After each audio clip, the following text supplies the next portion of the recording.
Hello दोस्तों, कैसे हो आप सब लोग। विनय की तरफ से आप सभी को विनय नमस्कार। ये कहानी 3 दोस्तों की है, सुंदरपाल, अमन और अंकित मेहरा, जो कि लुधियाना में रहते हैं।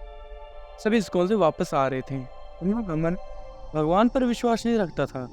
उसके लिए आत्मा और परमात्मा कुछ नहीं होते। वो तो मंदिर बस अपने दोस्तों के साथ घूमने और टाइम पास के लिए जाता था। तो उस दिन भी संडे को छुट्टी का दिन था।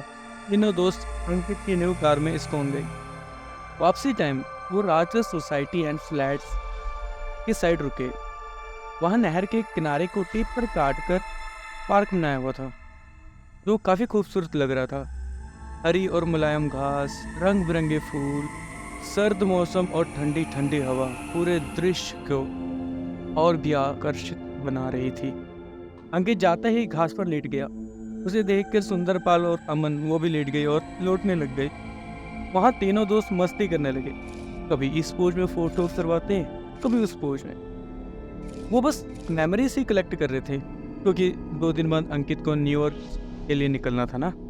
वो तीनों तो कैमरा छोड़ने का नाम ही नहीं ले रहे थे। अरे अंकित, मेरी इस पोज में फोटो क्लिक कर।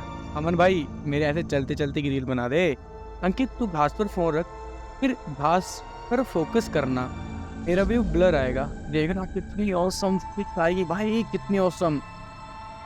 खेलते खेलते अंकित ने नहर के किनारे पानी में एक हेलमेट देखा, जो झाड़ियों में फंसा हुआ था।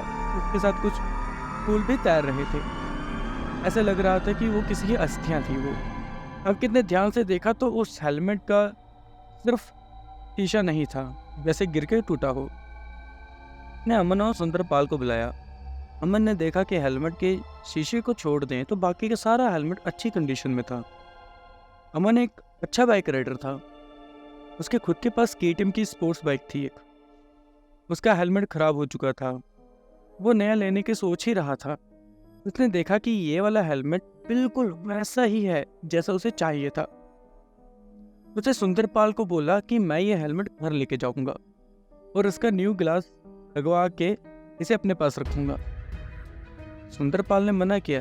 अमन, ये देखो, ये किसी की अस्थियों के साथ मिला है, मनहूस हो सकता है ये हेलमेट। उसने बोला, यार सुंदर, सीधी सी बात है, इंसान के मरने के बाद सब कुछ खत्म हो जाता है। ये बॉडी है, एक बार खत्म हुई तो बस खत्म हुई, और मरे हुए लोग वापस नहीं आते। अंकित ने मजाक में बोला, भाई अमन, ऐसा ना कर, क्या पता उस मरे आदमी की आत्मा इस हेलमेट से जुड़ गई हो। तुम बिन बुलाए किसी को अपने साथ अपने घर ले जा रहे हो। और अंकित हंसने लग गया। अमन कहाँ मानने वाला था, वो तो मॉडर्न लड़का है ना। अंकित बस ये सब कैप्चर कर ही जा रहा था। अमन ने हेलमेट उठाया और उसका पानी निकाल दिया। उसने उसमें से अस्थियों वाले फूल भी फेंक दिए। अमन बोलता है, यार देख तो कितना अच्छा हेलमेट है ये, स्टीलबर्ड कंपनी का है और ये स्पोर्ट्स बाइक के लिए ही है। Look at its build quality. किसी का गिरा होगा हेलमेट, ये मार्केट में ये हेलमेट कम से कम 4500 का होगा ही। अमन किसी की बात नहीं सुना और वो उसे लेके अंकित की कार की डिग्गी में रख दिया। मौज मस्ती करने के बाद वो सभी उस दिन घर वापस आ गए। अंकित हेलमेट निकाल के अमन को देना भूल गया। रात को अंकित को लगा कि उसकी कार में कुछ आवाजें आ रही हैं, जैसे कोई सामान रोल हो रहा हो या लुढ़क रहा हो। उसने इग्नोर किया। अगले दिन अमन अंकित से हेलमेट ले गया। उसने हेलमेट को अच्छे से धोया, उसका न्यू ग्लास लगवा लिया और राइडिंग करने लग गया। उसके अगले दिन अंकित न्यूयॉर्क चला गया। अमन जब भी राइड पर निकलता तो उसकी बाइक में कोई ना कोई प्रॉब्लम आ जाती। कभी पंक्चर हो जाती, कभी चैन टूट जाती। वो उसे ये सब नॉर्मल लगने लगा। एक रात को लगभग 10 बजे वो अपने ऑफिस से घर जा रहा था। उसे ऐसा लगा कि कोई उसके पीछे वाली सीट पर बैठा है। भाई साहब ने इसे भी इग्नोर कर दिया और सोचा कि मन का वहम है। एक रात उसे ऐसा लगा कि कोई उसे बोल रहा है। और तेज भगाओ। वो ऑलरेडी 90 की स्पीड पर था। उसने हल्की सी गर्दन घुमा के पीछे मुड़ के देखने की कोशिश की और डिसबैलेंस हो गया, के कारण वो गिर गया। उसको बहुत सारी चोटें लगी, बट फॉर्चुनेटली कोई भी फ्रैक्चर नहीं हुआ। बट उसकी बाइक का बहुत ही ज़्यादा नुकसान हो गया। वो अब कुछ दिन तक बाइक नहीं चला सकता था। अगले दिन वो सुंदर से मिला और उसे सारी बात बताई। सुंदर ने बोला, ये उसी आत्मा का काम है जो तेरे साथ हो रहा है, वो वही कर रही है। अमन बोलता, वट आर रबिश, मैं नहीं मानता, ये सब वहम है और कुछ नहीं। उस रात अमन सो रहा था। अचानक उसकी नींद खुल गई। उसे ऐसा लगा कि कोई उसके पास बैठा है और बोल रहा है। लाइट चाहता हूँ, मुझे लाइट पर भेजो। अमन उठना चाहता था, चिल्लाना चाहता था, बट वो हिल ही नहीं पा रहा। ये रात ऐसे तैसे कट गई। अगले दिन वो डॉक्टर के पास गया और अपनी रात की सारी बात बताई। डॉक्टर ने कहा, ये नॉर्मल है, सबके साथ होता रहता है, इसे स्लीप पैरालिसिस बोलते हैं।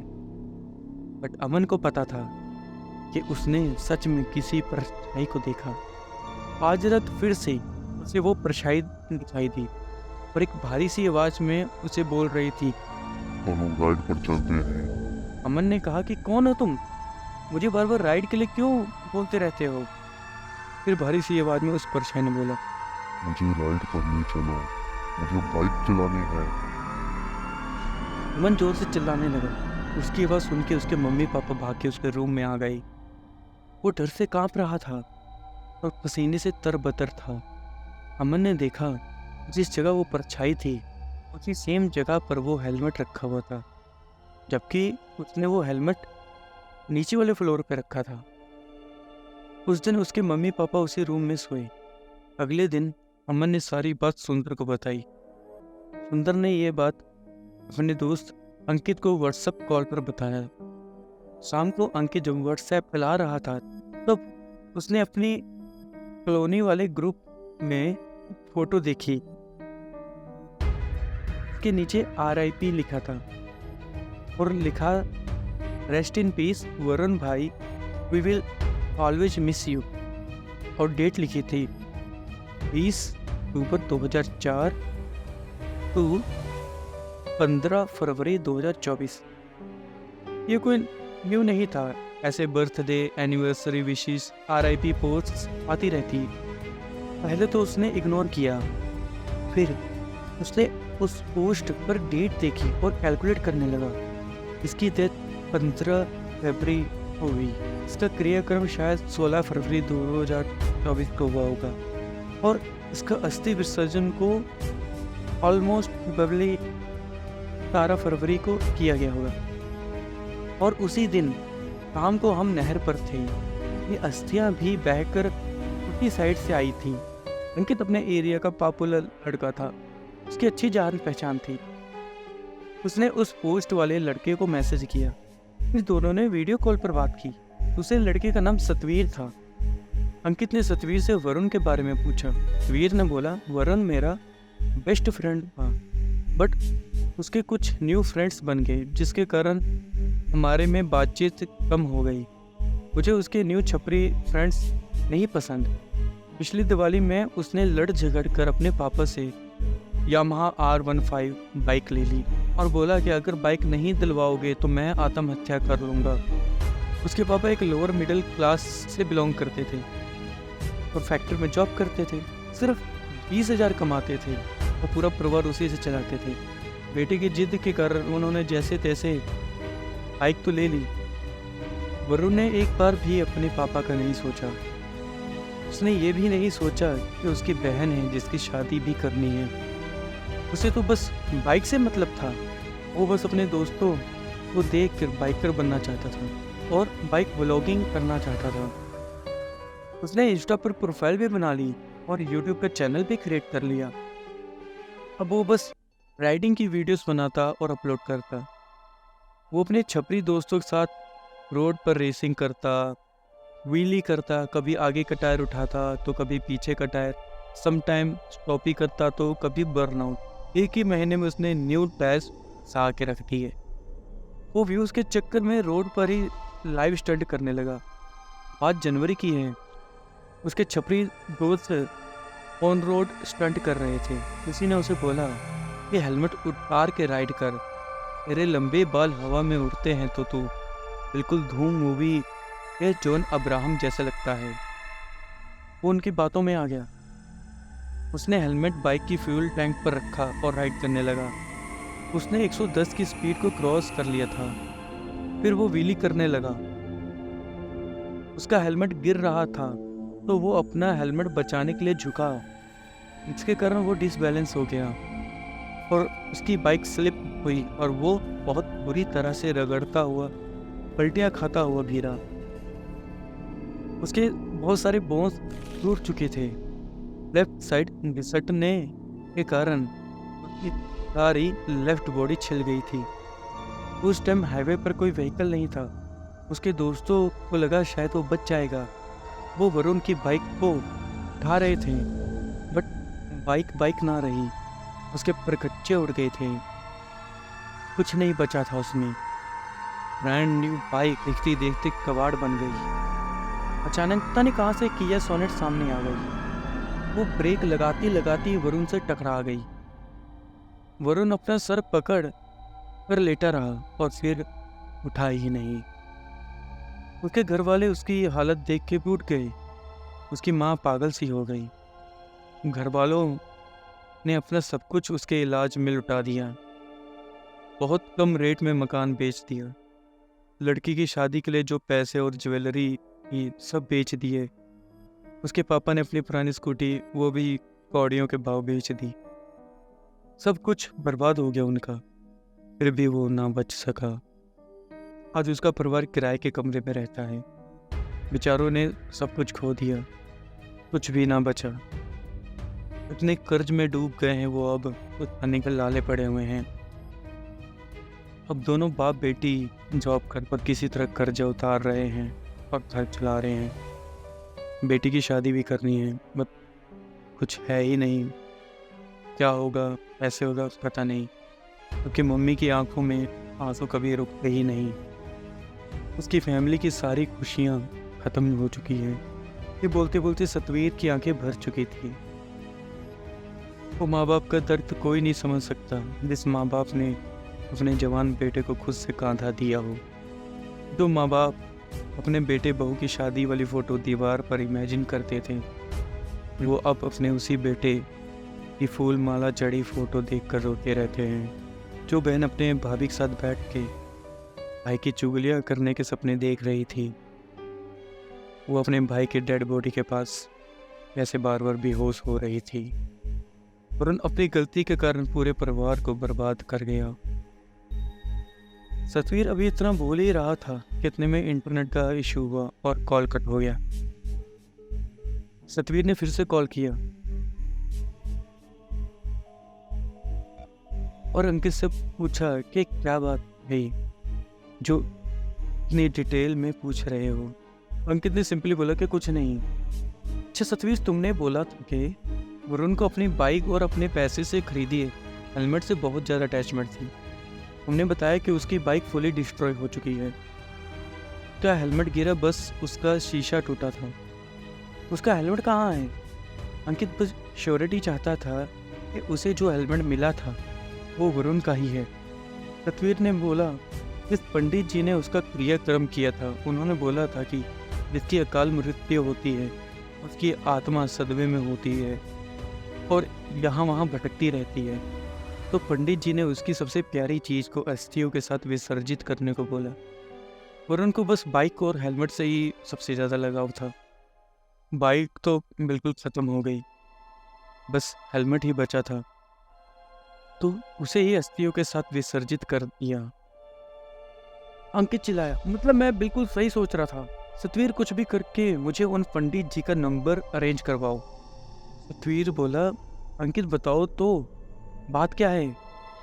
अंकित ने कहा, वो सब बाद में, मुझे जितना जल्दी हो सके उस पंडित जी का नंबर अरेंज करवाओ, मुझे उनसे बात करनी है। सतवीर बोला, ठीक है, मैं अरेंज करता हूँ। सतवीर ने 2 घंटे के भीतर अंकित को नंबर व्हाट्सएप कर दिया। अंकित ने टाइम की परवाह किए बिना पंडित जी को व्हाट्सएप पर कॉल करने लगा और मैसेज ड्रॉप किया, बहुत अर्जेंट है, प्लीज़ बात कर लो, किसी की ज़िंदगी का सवाल है। पंडित जी इतने सारे कॉल मैसेज देख के हैरान थे। सोचे ऐसे क्या इमरजेंसी है, तो उन्होंने कॉल किया अंकित को।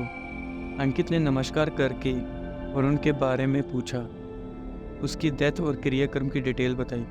पंडित जी को सब याद आ गया। अंकित ने हेलमेट वाली सारी बात बताई, जिसके कारण अमन की हालत खराब हो गई।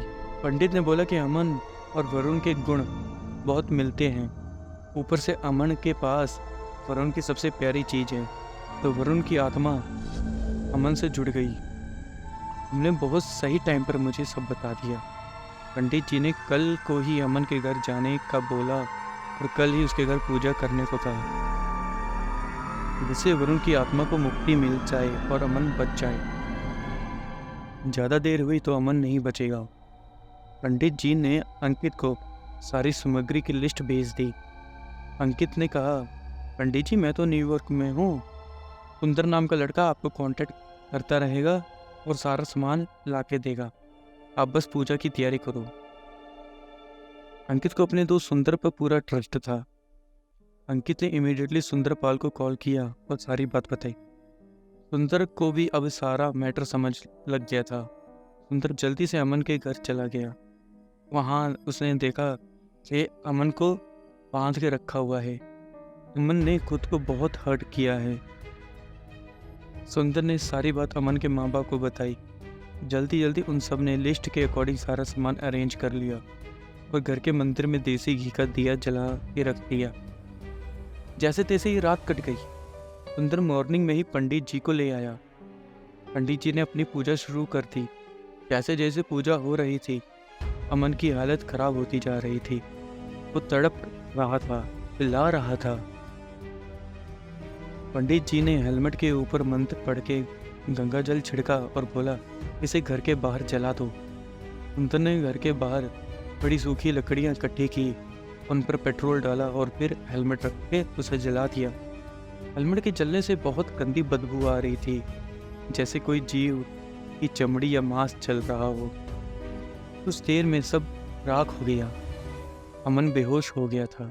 पंडित जी ने अमन का पूरा घर बांध दिया और बोला कि अब कोई डर नहीं। इतना सुन के सबकी सांस में सांस आई। कुछ महीनों में अंकित भी वापस आ गया। तीनों दोस्त वरुण के घर गए। वहाँ जितना हौसला उन्होंने आर्थिक सहायता की। अब अमन को समझ आ गया कि किसी भी लावारिस चीज़ को नहीं उठाते। मुझे ये कहानी सुंदरपाल के भाई इंद्रपाल ने इंस्टाग्राम पर भेजी। दोस्तों, ये कहानी हम सबको बहुत कुछ सिखाती है। जैसे कभी कोई लावारिस वस्तु को ना उठाए। अपने माँ बाप से जिद उतना ही करो जितना वो दे सकें। कभी किसी के कहने पे कोई रिस्की काम ना करो जो आपकी जान ले ले। सबसे इम्पोर्टेंट, कभी भी रैश ड्राइव ना करें। ये आपकी और सामने वाले की ज़िंदगी छीन सकती है और उम्र भर बर्बाद करके छोड़ देती है। उम्मीद करता हूँ आपको ये कहानी अच्छी लगी होगी। अगर आपके पास भी कोई स्टोरी है तो आप मुझे इंस्टाग्राम पर शेयर कर सकते हो। इंस्टा आईडी आपको मेरी स्क्रीन पर दिख रही होगी। इसी के साथ अब मुझे इजाज़त दीजिए। मिलते हैं अगली कहानी में। अपना ख्याल रखना।